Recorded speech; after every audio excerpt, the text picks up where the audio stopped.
كل سنة وانتم طيبين. والنهاردة بمناسبة العيد هنحكي لكم قصة أشهر أغنية اتغنت للعيد، أغنية يا ليلة العيد أنستينا لسيدة الغناء العربي أم كلثوم. بس قبل ما نحكي الحكاية رجاء الاشتراك في القناة وعمل لايك وشير، وكمان ما تنساش تفعل زر الجرس ليصلك كل جديد.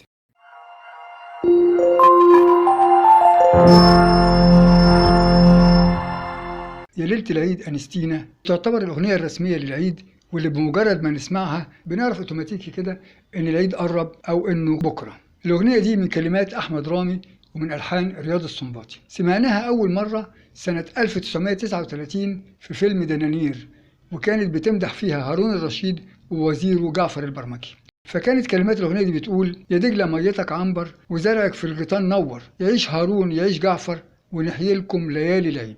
لكن التغيير الجذري للأغنية دي لما غنتها في النادي الأهلي سنة 1944 في الحفلة اللي حضرها الملك فاروق، فغيرت في كلمات الأغنية وقالت: يا نيلنا ميتك سكر وزرعك في الغيطان نور، يعيش فاروق ويتهنى ونحيي له ليالي العيد. يعني غيرت نهر دجلة بنهر النيل، وبدلت هارون وجعفر وفكتهم بواحد بس هو فاروق الأول ملك مصر والسودان. بعدها راحت مكملة جزء تاني من أغنيتها حبيبي يسعد أوقاته، وقالت: حبيبي زي القمر قبل ظهوره يحسبوا المواعيد، حبيبي زي القمر يبعت نوره من بعيد لبعيد، والليلة عيد عالدنيا سعيد، عز وتمجيد لك يا مليكي. ساعتها الملك فاروق اداها لقب صاحبة العصمة، وكانت أم كلثوم هي الست الوحيدة اللي من بره العيلة المالكة اللي تاخد اللقب ده، لأن ده فهو لقب بيتلقب بيه أميرات الأسرة المالكة فقط، ومش أي أميرة، الأميرة اللي معاها وسام الكمال. اعترض عدد كبير من أميرات الأسرة المالكة على قرار الملك منح أم كلثوم وسام الكمال، وقاموا بإرجاع الوسام ده للملك مرة تانية كطريقة أو كنوع من أنواع الضغط عليه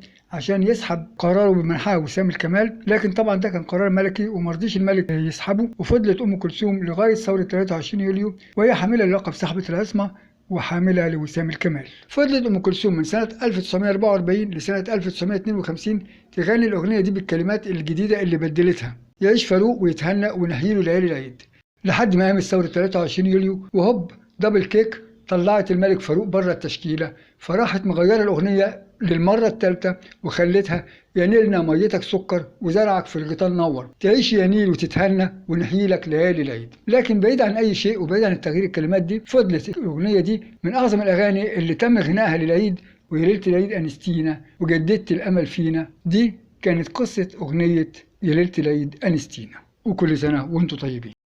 من فضلك إذا عجبك الفيديو شرفنا بالاشتراك في القناة وعمل لايك وشير، وكمان ما تنساش تفعل زر الجرس ليصلك كل جديد. شكرا، السلام عليكم ورحمة الله وبركاته.